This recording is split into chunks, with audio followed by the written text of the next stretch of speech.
مسئله اکستریمیزم و تروریسم و گرایش جوانان به صف سازمان و جریان ها و احزاب گوناگون این یکی از مسئله های داغ گلوبالی در سطح جهانی است و سبب اساسی آن دو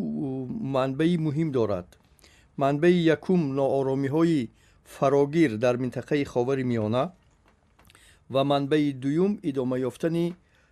وضعیت بحرانی سیاسی و ایدئولوژی در قلمرو کشوری به ما همسایه افغانستان. و این حالت البته در زمینه آن که امروز تبادل بسیار وسیع اطلاعات در سطح جهانی تامین گردیده است، هر یک وضعیت داخلی هر یک کشور را هر لحظه تاثیرگذار کرده میتواند. مشکلات اقتصادی و اجتماعی که ما یا شما آن را در نظر دارید سبب بیهوده گرویدن مردم به صف سازمان و احزابی که آینده نامعلوم و ناروشن دارد بوده نمیتواند. اینجا تنها پست بودن معرفت حقوقی و معرفت دینی سبب شده میتواند. اما آن دو منطقه که من به شما نامبر کردم، در منطقه خاور میانه به خصوص نیروهای منفعتدار و کشورهای ابرقدرت جهانی برای راه اندازی نمودن منفعت‌های ژئوپلیتیکی و اقتصادی خود توانستند یک منطقه جذاب برای توجه جوانان و برای توجه نیروهای رزمنده بنیاد نمایند. سازمان اکستریمیستی و تروریستی به نام دولت اسلامی و بیدادگری های و ناآرامی هایی که آنها در قلمرو عراق، در قلمرو سوریه، در قلمرو یمن و در قلمرو لیبیا از طریق نمایندگان خود بنیاد کرده ایستاده اند، تمام نیروهای ناراضی رزمنده که در تمام جامعه پیشرفته ترین دنیا وجود داشته میتواند و گروه های ناآگاه را برای با چشم سری خود دیدن این عجایب المخلوقات، ترجمه کردن ممکن است اگزوتیک را به اصطلاح دینی و مسلمانی، آنها را راهسپار می‌نماید که رفته همین بیدادی، همین ناآرامی، همین ویرانکاری، همین کشتارهایی که در منطقه مسئولیت همین سازمان‌های تروریستی تحقق می‌پذیرد با چشم خود ببینند. در متن سیاست جهانی باز گروه دولت‌های 20گانه G20 پیدا شده است. یعنی این دولت‌ها، این گروه‌ها هم در مسئله‌های گوناگون برای به دست آوردن منفعت‌های خود همکاری می‌کنند، ولی در لحظه‌های دیگر برای مانع ایجاد نمودن در انتقال آزادی هم خدمت‌رسانی ها، هم مال و کالا، هم شهروندان مانعه های هنگفت ایجاد می نمایند که آن به اخلاق، پسیکولوژیا و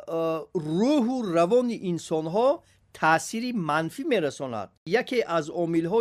همین گونه عامل های خطرناک این مناسبت نادرست یا تامین کردن نتوانستنی حقوق های مهاجران مهنتی گوییم در کشورهای اتحاد دولت های مستقل می باشه. البته امروز در زمینه همان عالمی از نگاه اقتصادی و اطلاعاتی یک لخته که من آن را به شما وصف کردم،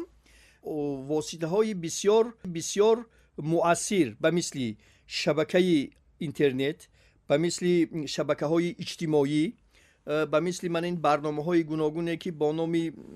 شما خوب بدانید با نام توییتر، فیسبوک، ادناکلاسنیکی این آن که هست، در صف همین سازمان تروریستی یک گروه دانندگان خوبی تکنولوژی بلند های تک هستند که آنها راه و وسیله های گوناگونی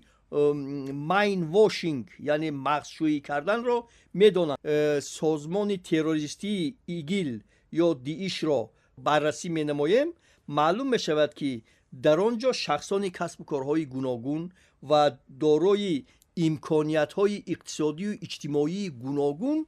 شرکت دارند. حتی از طریق واسطه‌های اخبار خبرهای پهن گردیده بود که شخصان دارای امکانیت‌های بلند مالیوی، شخصان ثروتمند هم آمده برای شرکت نمودن در صف جهاد دروغین دولت اسلامی عراق و شام جان خود را قربان کردند. شما هم که شهروند جمهوری تاجیکستان هستید، خواهم نخواهم در تصور تاجیکی دینی و مذهبی ما ایدئال اساسی بخارا و سمرقند است. بل برای تمام شهروندان جمهوری های آسیای میانه و قزاقستان که با این اصطلاح در اتحاد شوروی کشورهای مسلمان نشین ما مشهور بودند، ایدئال اساسی و دینی و مذهبی و باور و اعتقاد آنها اول بخارای سمرقند و بعد مکه و مدینه بود. در صورتی این مسئله را درست حل و فصل کرده مقایسه کرده توانستند که در صف جنگجویان دولت اسلامی چی را دیدند و در زمینه انجام دادن سفرهای متبادل در بین قوم و ملت‌های ما چیزی دیگر را می‌بینند، مردم خودش به طور اتوماتیکی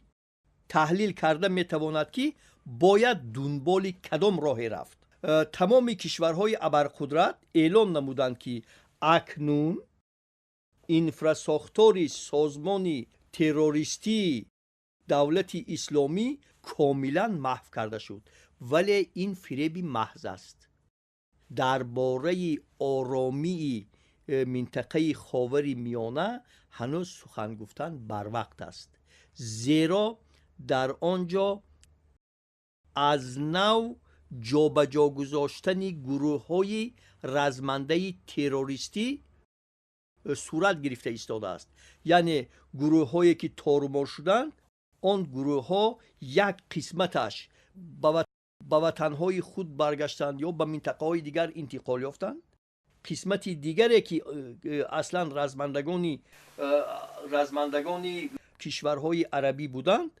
آنها در قلمرو دولت سوریه و عراق هر روز یک حزب، جریان، سازمان، جبهه نو تشکیل کرده ایستادند. من به شما گفته میتوانم که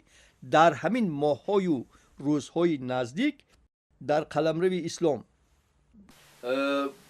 حزب‌های گوناگون به مثل حزب نیروهای دموکراتی سوریه، خب حزب سپاه اسلام، حتی روزهای آخرین باز یک جریان و حزب خب مجاهدی جهادی نو اعلان شد با نام فیلق الرحمن، یعنی کورپوس خدا گفته ایگه. در سراسر کشور ما امروز خوشبختانه صلح و ثبات و آرامی کامل، اینچنین روانه نمودن مردم به کارهای آبادانی و سازندگی و توجه جدی ظاهر نمودن به بنیاد انفراساختارهای گوناگون ساحه‌های فرهنگ، ساحه تندرستی، ساحه ورزش و عموماً کارخانه‌های خردی خصوصیت استحصالی داشته که امروز در متن سیاست جهانی و علم جامعه شناسی با نام نیروی نرم معروف است، کارهای زیاده در کشور ما خوشبختانه انجام یافته ایستاده است که این حالت مسئله گرایش جوانان را به صف احزاب گوناگون سخت کاهش داده است.